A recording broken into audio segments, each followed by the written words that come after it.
Hi, my name is Michael Sheldon. Today I'm presenting to you a product called SurfTurf.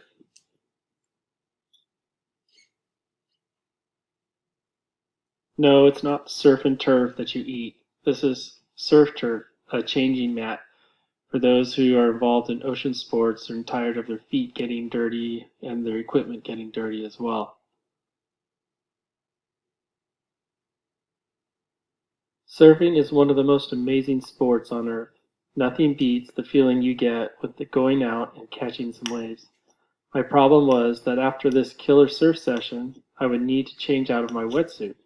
This meant taking off my suit while standing on either dirt or grass or dirty pavement. All of these left my wetsuit filthy and my feet soiled with who knows what.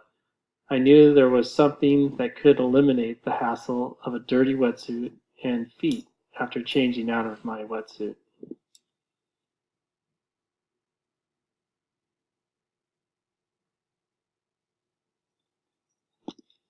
Recently, we had artificial turf installed in our backyard, and I had a lot left over. I was wondering what I could do with all the leftover material, and then it hit me. Why not make a little mat to change on?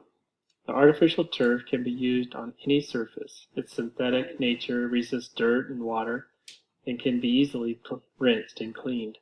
It rolls up into a nice compact coil, then it can be stored easily in any vehicle. It seemed like it was the perfect solution to my problem.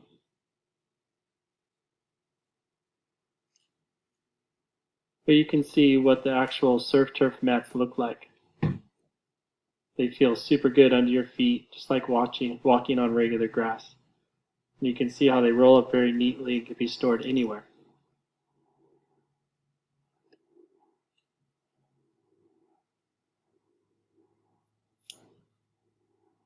My first attempt, I just took a floor mat that I already had at my house as a template and cut out my first turf mat. The very first time I used it, after surfing, I had a couple of surfers come up and ask if they could check it out and wanted to know where they could get one. Right away I knew this concept had potential and decided to make a few more and keep them in the back of my truck. The next time someone asked, I would sell them one for $10. I was able to sell several like this and decided to develop the idea into an actual sellable product. After selling a few out of my truck, I decided to ask the local surf shop if they'd be interested in carrying it. Sure enough, they did. They brought over a dozen the first time. I was able to place it in the store in a prominent location in their wetsuit department for all to see.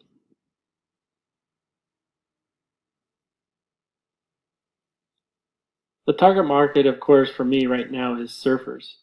Surfers and bodyboarders, windsurfers, pretty much anyone who's involved in the ocean can really use this product.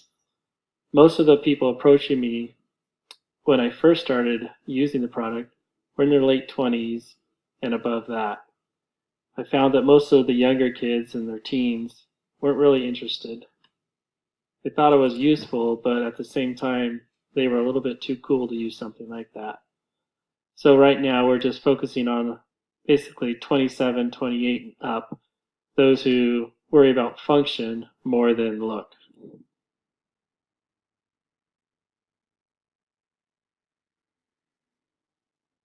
When I first started, I was just selling things out of my truck and meeting and telling people about the product by word of mouth.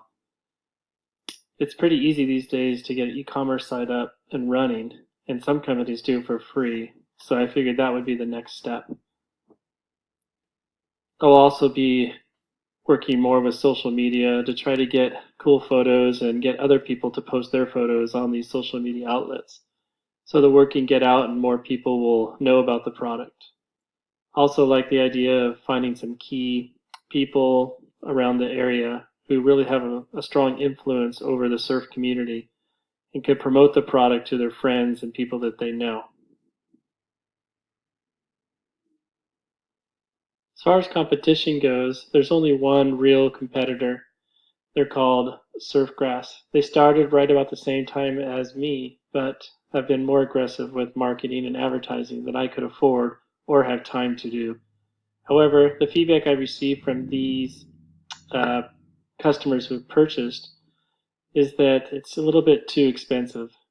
Price resistance seems to be the major reason why more people do not buy them, and when I tell them the price of mine, they are ready to buy. Other than that, there is no other competition in the market. The, the revenue model that I'm using is a transactional revenue model.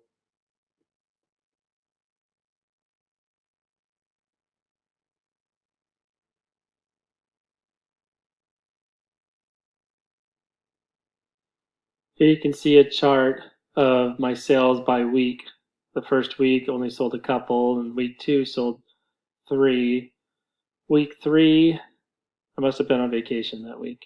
And then week 4, we had a positive sale of 16 units to the surf shop, which really helped our sales and overall margin.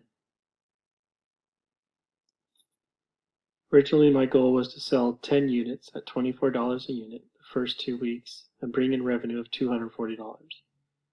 With the estimated cost of goods sold at $30, that would yield a profit of $180.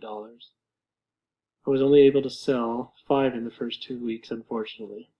The cost of goods sold was $15 and profit was $90. I was able to sell 16 units at $12.50 a unit to a local surf shop. Profit on the sale was substantially less than if I would have sold them directly at $152.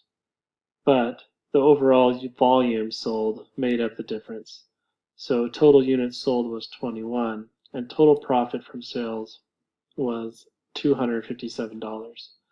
Minus the initial financing I received of $20, that left me with a total net profit of $237. With the steady growth of SurfTurf, I feel that in the future there is tremendous opportunity out there. And right now we're focusing on the surfing and ocean sports, but I've already started using it for my kids, for soccer when they change out of their muddy cleats. I've used it as I went to the mountains to go snowboarding and skiing, to use to change out of our snow boots. There are many other applications for this SurfTurf mat, changing mat, and I look for opportunities to grow the business and increase the sales as future opportunities come up.